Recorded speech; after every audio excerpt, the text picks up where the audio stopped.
اللہ کے وسیلے میرا یہ سفر آسان کر دیجیے۔ بت پرستی کی ابتدا وسیلے سے ہی کی گئی۔ مکہ کے لوگ کہیں بھی سفر پہ جاتے خانہ کعبہ کا کوئی بھی پتھر اپنے ساتھ رکھ لیتے کہ ہم جہاں بھی چاہیں اس متبرک پتھر جو کہ خانہ کعبہ کا ہے اس کا وسیلہ دے کر اللہ سے دعا مانگ لیں گے۔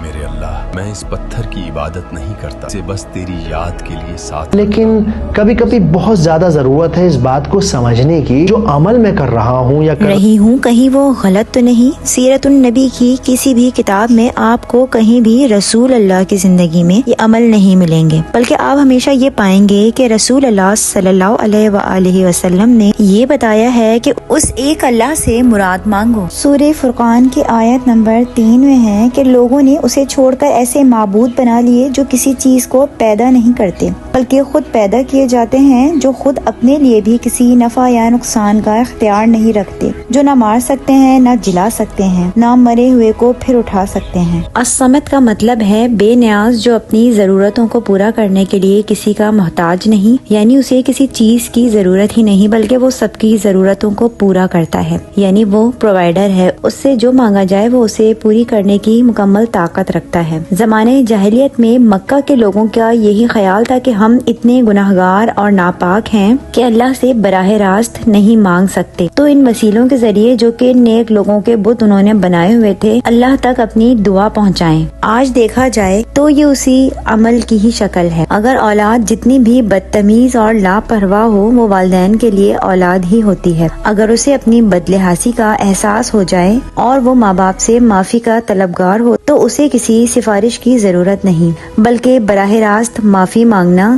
زیادہ بہتر ہوگا۔ اسی طرح والدین کے دل پر زیادہ اثر ہوگا بجائے کسی سفارشی کے۔ اس بات میں کوئی شک نہیں کہ آپ اللہ سے، اس کے تمام رسولوں سے اور بزرگان دین سے بے پناہ محبت کرتے ہیں، لیکن بعض اوقات ہمیں صحیح اور غلط طریقے کا اندازہ نہیں ہوتا۔ اللہ رحیم اور کریم سے دعا ہے کہ ہم سب کو صحیح راستے پر چلائے اور کبھی بھی بھٹکنے نہ دے۔ آمین۔